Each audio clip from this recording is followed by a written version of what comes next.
Hello everyone, and welcome back to another episode of Fragrance Aesthetics on the El Pearly channel.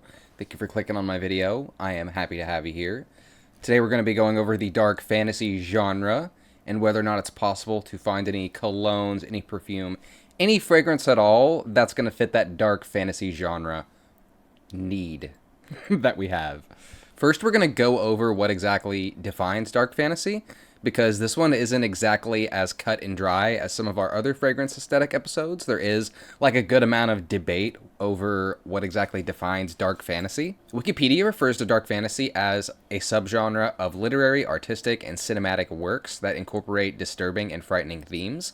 The term is ambiguously used to describe stories that combine horror elements with one or other of the standard formulas of fantasy, with the article also noting that an exact definition is pretty difficult to pin down. There's not really an identifying set of tropes that we can identify with whether or not something is like dark fantasy, really. For example, the umbrella of dark fantasy is so wide that we can consider basically everything from H.P. Lovecraft, everything from Edgar Allan Poe, anime like Berserk, Attack on Titan, movies like Legend, 1985, games like Dragon Crown, basically every From Software game ever made. We're all going to consider these as part of the same genre. So we might have to narrow it down like just a little bit. So we're going to keep our idea of a dark fantasy fragrance pretty vague. I'm thinking this one is going to be pretty subjective.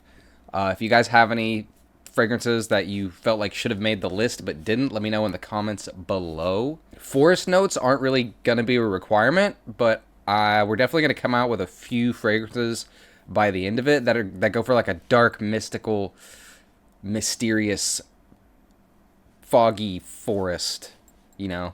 I do want to stray away from stuff that smells like synthetic and chemical-like, unless it's, you know, like an evil alchemist synthetic or something like that, but I don't want chemical synthetic smell on me when I, you know, want to feel like I'm in a fantasy world.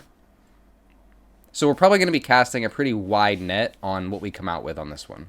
First up on our list is Moth by Zoologist. I do actually have my little not even travel size, my little sample right here. This one, I do like it. I had heard a lot of fanfare for this one before I actually did get my hands on it, and I was pretty impressed with it. Anytime a fragrance has all this like really super gaudy description, you know, all that bullshit, a lot of really over-the-top advertising, I kind of get my expectations down. I expect the juice to be subpar, but this one was a pleasant surprise. As always, I will put the notes up on screen.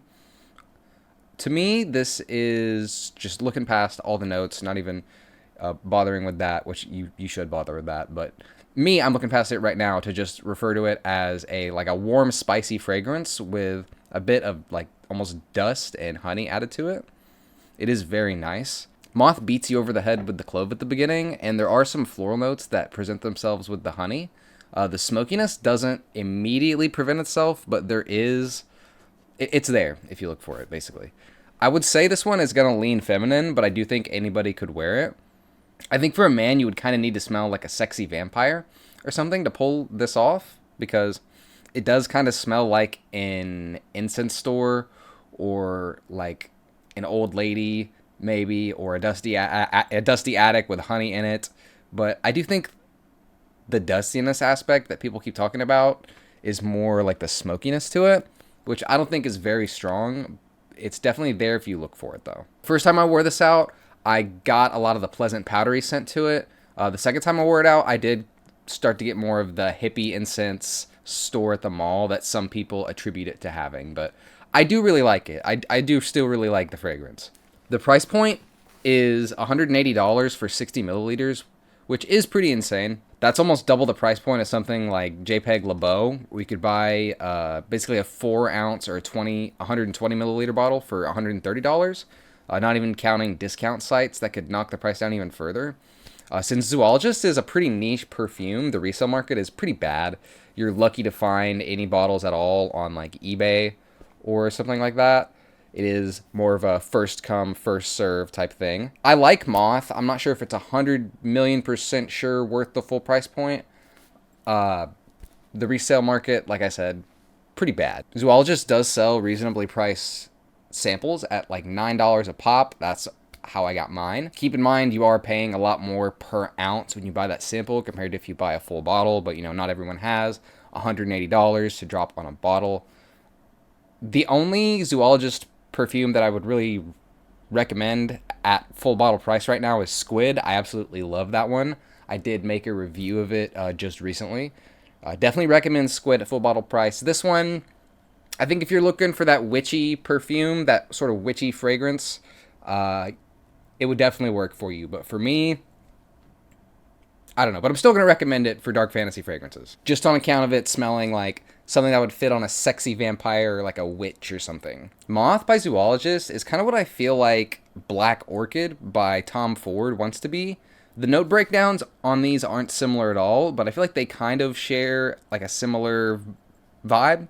I kind of hate that word sometimes, but they share some accords like warm, spicy, woody, and floral, so that might be it. They're kind of like a similar genre of florins. I don't know. They reminded me of each other, so to speak. I did try Black Orchid and Black Orchid Parfum for this video, and I was pretty let down by both of them. Both fragrances go for like a similar-ish smell, but to me, I just got a headache from both of them. They had like a super synthetic chemical smell that radiated off my skin. It smelled just way too unnatural for me to recommend in the dark fantasy video. So, or even recommend it in general, really. I was not a fan. And Tom Ford is not cheap. Tom Ford is actually pretty expensive. So, I can't imagine paying full price for a bottle of headache-causing spray from Tom Ford. Next up, we have Cape Heartache from Imaginary Authors, who seem to show up a lot in these videos. Cape Heartache is a woody fragrance that's got some vanilla and hemlock in the notes as well. A lot of people refer to the pine and strawberry sticking out above everything else. This is quite literally a woody fragrance. It seems like this one is mostly a fruity strawberry scent projection for the first few hours, and then the woodsy notes, like pine, will stick to your skin for a lot longer. Great if you like the scent, but not so great if you're not a fan of pine or strawberry. Imaginary Authors generally has linear fragrances where they will stay the same the entire time instead of changing over time like other fragrances do. A lot of people describe Cape Heartache as sort of like an enchanted forest, giving magical, fairy sort of associations. Other people don't agree, but who am I to comment? What is a man gonna say about, it's not my place to determine what is a fairy magical forest or not. This fragrance reportedly leans pretty masculine with the woodiness, but the strawberry means more feminine leaning people might be able to rock with this. I haven't personally gotten my hands on anything from Imaginary Authors yet, but I think they might be the next sample set I get, since, like I said, they seem to come up a lot in these videos. It seems like this one goes for woodsy in a more literal sense than other colognes, so props to them for that. Pineward is another sort of photorealistic fragrance house that aims for literal woody scents. They're an independent brand that is all about that. They're described by some people as sort of rough drafts rather than actual completed products, completed perfumes. For the purposes of this video, I'm going to be recommending Eldritch, Fanghorn, and Brokilan. Eldritch is very forward with the pine notes, with a lot of people reporting it to have kind of a witchy, almost medicinal scent to it as well, with opoponax, resin, oolong tea, and smoke contributing to an almost vanilla-like waft that leans pretty masculine. Women can smell like a forest if they want to, though. I am not going to gatekeep at all. Don't shoot the messenger here, all right? Fanghorn has notes of silver fir, moss, lichen, wet soil, and damp vegetation. I don't need to explain to you guys that this is basically just going to smell like dirt. It is in the notes. It has a bit of a moldy and earthy smell, according to some people, but if you're buying from Pineward, you are probably aware that you're basically just ordering tree oil smell. Fanghorn has a lot of people say it has a very, relaxing scent. It's very relaxing. Dirt smell. Dirt. Brokilan is another offering from Pineward, with this one being, their more critically acclaimed and popular, from what I could tell. This one is more citrus and incense focused, with floral notes backing those up. The note breakdown was pretty interesting, with a lot of ingredients you don't see a lot, like larch, cherimoya, and black hemlock needles. There's an updated version of this, according to their website, that has a lot more oud, so expect that as well on this one. Overall, Pineward has a very similar price point to Zoologist, but according to the reviews that I could find, the longevity and the projection on these is just monstrous, especially if they're used with a sprayer instead of a dabber. Given the fact that they are extrait de parfums, the concentration is really high, so it's pretty likely that these bottles are going to last you a while, even if they are pretty expensive. They do sell reasonably priced samples at $6 plus shipping, so break a leg if that sounds interesting to you. Next up, we've got Memoir Man by Amouage, a leather woody fougere fragrance released in 2010. It is super green, with the top notes being almost exclusively herbs. The wormwood, sort of absinthe smell gives it sort of an enchanted forest vibe, but with sort of a more refined, mature twist. The amber, vanilla, and smoky incense help to round out the dry down, with the sandalwood definitely being present as well. This is a masculine, sort of barbershop type fragrance that presents itself as very green off the top, with a very interesting dry down. More than one person said this makes them feel like a wizard in a misty forest, deep in thought, maybe even pondering your orb, right? Disregarding gaudy bullshit, longevity and silage for this one are pretty decent from what I could tell, but I would hope so, because holy goddamn is the price point on this one insane. $380 for a 100 milliliter bottle is insane. It's just insane. I couldn't find any resale listings beside an eBay one for $200, which is still insane. For that reason, I do have to recommend this one with an asterisk, especially because I haven't even been able to get my hands on it yet. So I think another good fragrance to recommend alongside Memoir Man would be Portrait of a Lady by Frederic Malle.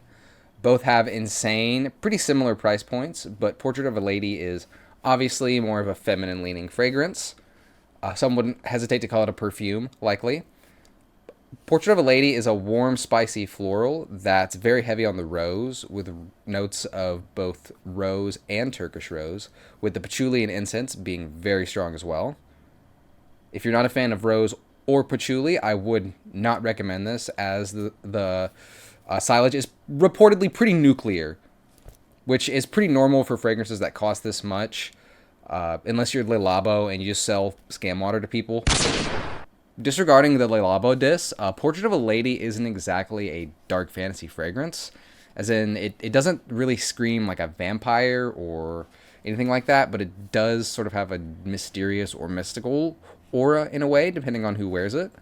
Some people kind of say it smells like lipstick or old lady, but other people swear by it, despite the expensive price point, so worth checking out, maybe grabbing a sample if it sounds interesting to you. Lastly, I want to recommend a fragrance that I've mentioned a couple of times before, including in the last episode of Fragrance Aesthetics, that being the Cyberpunk episode.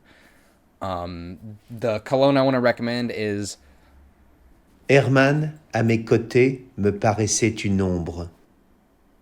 that, or Hermann, Seemed at My Side Like a Shadow by Ite Libre d'Orange. This one is a very sort of forest floor or like a post-thunderstorm smell with a bit of rose and patchouli, almost like an old-school barbershop smell that accompanies the damp sort of petrichor notes. I've recommended this one before. I do have a full bottle myself back there. It's worth the sample if you're a fan of Eldo scents, as this one has pretty decent longevity compared to its brothers and sisters. It's not the most amazing performing cologne I've ever smelled in my life. It'll last forever on clothes. It'll last forever on clothes, but on skin, it's not anything super crazy. People will smell you if they're right next to you, but projects for a couple hours and then is mostly a skin scent. But I got my bottle for around $80 off Fragrance X, so no sponsorship there. But yeah, I thought it would fit fine in a dark fantasy setting. It's got this dark, like, murky vibe to it. So I would recommend getting a sample of it if you're a fan of the house. If any of the notes sound interesting to you, yeah, check it out. So basically every fragrance I've mentioned up until this point has been from sort of a mainstream brand, maybe sort of niche houses, sort of independent niche houses, but very popular ones. I sort of separated the fragrances in this video into more well-known houses at first, and then we would get into the indie, sort of lesser-known ones in the back, since there was a lot of indie fragrances that catered to a dark fantasy ideal. So let's get into the indie perfumes. Indie perfumes are kind of like indie games where they can fucking rock if they're done right. So let's get into it. First up is Death from Andromeda's Curse. This one has carnations, lilies, dirt, tea, incense, and black musk as the notes. It's a very damp soil and cool floral smell. Very gothic funeral home type scent from what most of the reviews are saying. So I would say it suits our theme very well. A lot of the reviews talk about how kind and polite and timely the shop is. So if you're on the fence, rest assured you're supporting someone who isn't a total asshole. Make sure to check out Death by Andromeda's Curse on Etsy if it sounds up your alley.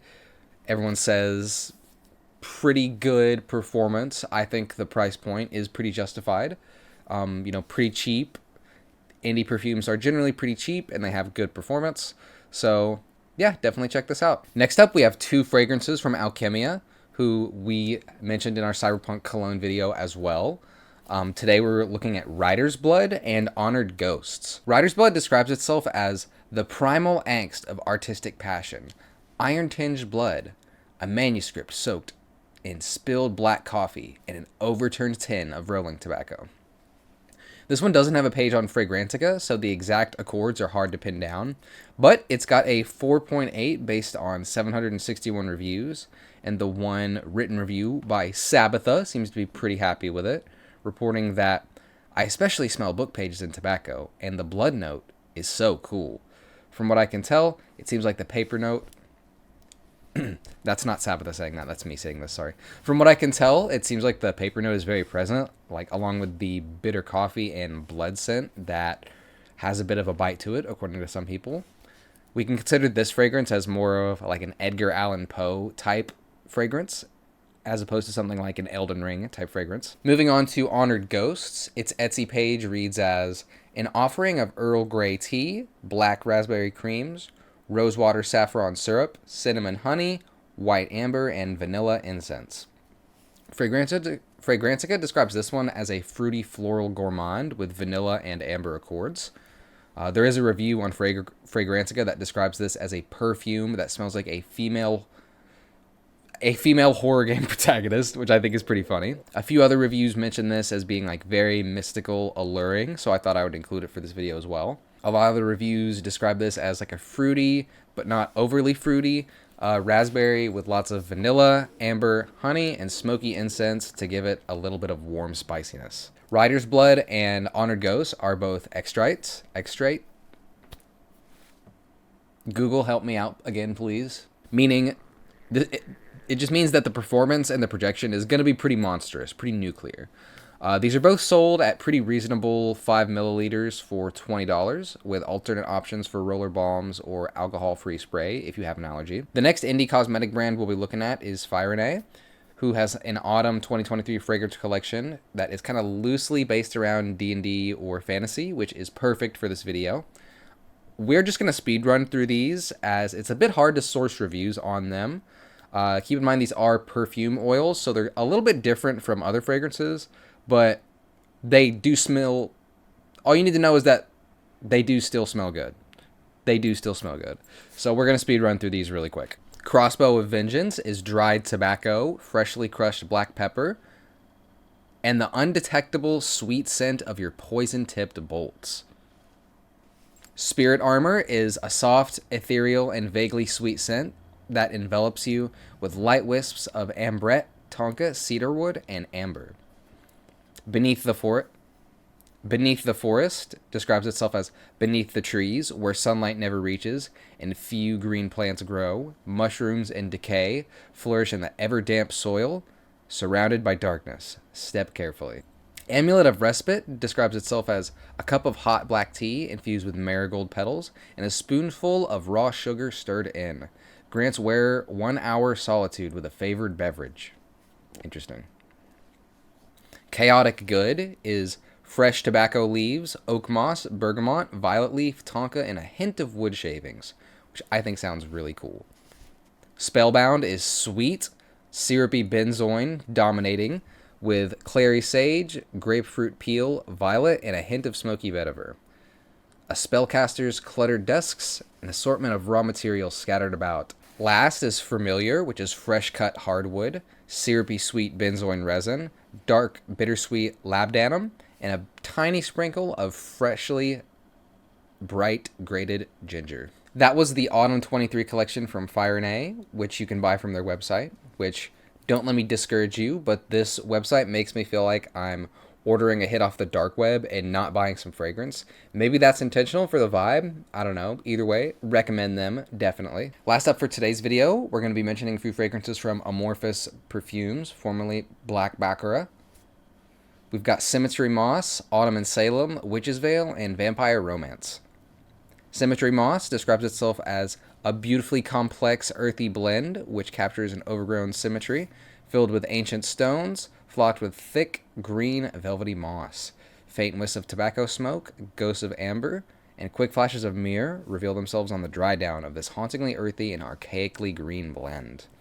The notes are listed as green moss, vintage amber, tobacco smoke, petrichor, myrrh, and rain-misted grass. This one is sold in perfume bottles or extrait de parfum bottles. 50 milliliters for $160, which seems to be a common theme here in terms of pricing. This pricing scale is pretty much going to be the same for Amorphous Parfume. These reviews are pretty much raving, though, like absolutely raving. So check it out if Symmetry Moss is how you want to smell. Next up, Autumn in Salem describes itself as the essence of autumn in Salem, Massachusetts. A uniquely specific scent, a melange of old houses, crisp air, and the fragrance of crushed, colorful autumn leaves released beneath your feet as you walk the cobblestone streets. On the dry down of this gorgeous atmospheric, a phantom hint of incense weaves through, harmonizing the earthy and woody aroma palette against a backdrop of misting rain. Very cool, very cool.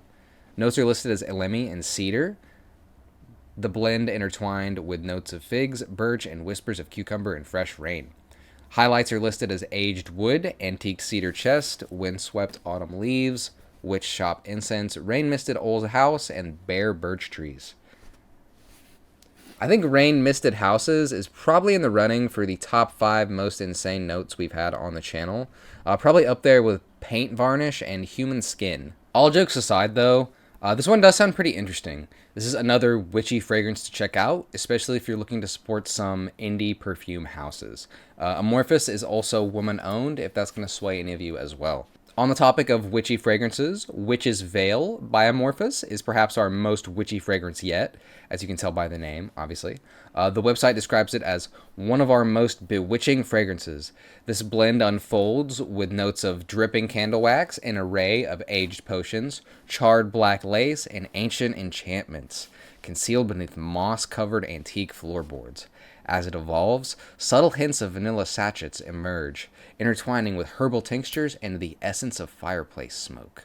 Sacred, peculiar, and entrancing, this blend serves as the quintessential signature scent for witches or anyone drawn to the mystical. At its core, a hauntingly intricate fusion of frankincense, labdanum, and 2 varieties of cedarwood is delicately softened and enchanted by whispers of the finest vanilla absolute. In the backdrop, the earthy elements of fresh soil and moss ground this enigmatic blend. The notes or highlights are listed as dripping candle wax, extinguished candle flames, aged potions, charred black lace, antique floorboards, labdanum, vanilla absolute, Spanish moss, and frankincense. And I'm not going to lie, that all sounds delectable, that all sounds great, but can anyone tell me what an aged potion smells like? Anyways, witchy smoky vanilla for all the aspiring witches out there. Check it out. Any aspiring vampires will have to check out our next pick from Amorphous. And our final fragrance for today, we've got Vampire Romance. Vampire Romance describes itself as a woody, resinous amber floral. It lists highlights as velvety woods, antiqued amber, dragon's blood resin, blood accord, black rose, Somalian frankincense, and a drip of merlot. This one almost feels like a counterpart to Witch's Veil to me. I would not want to fuck with a power couple wearing both of these. That would be quite scary. We'll read the goofy description for Vampire Romance too, because why not at this point? We gotta give the indie perfumers their flowers, right? As it opens, an enchanting blend of dragon's blood resin and our subtle blood accord conjures visions of ancient rituals and shadowy interiors. As the fragrance evolves, antiqued amber and velvety polished woods emerge, casting a nostalgic aura reminiscent of stepping into an ancient library. Picture flickering candles in a glass of the richest red wine, setting the mood for a romance that transcends time. At the heart